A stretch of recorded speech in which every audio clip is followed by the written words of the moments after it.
35 থেকে 40 বছর বয়সী একটা লোক সেন্ট বেঞ্জামিন স্কুলের বাইরে থেকে একটা বাচ্চা মেয়েকে কিডন্যাপ করে।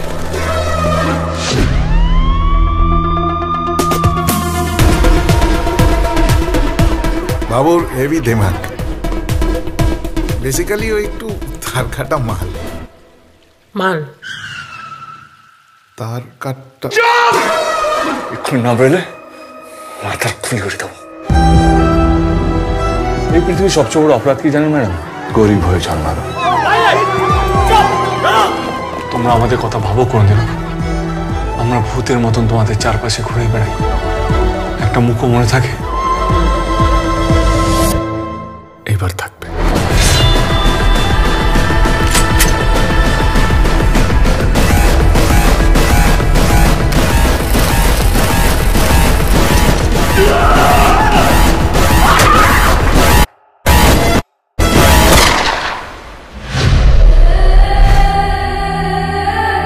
এবার আমরা কি করবে? এরা ফুল স্টপ।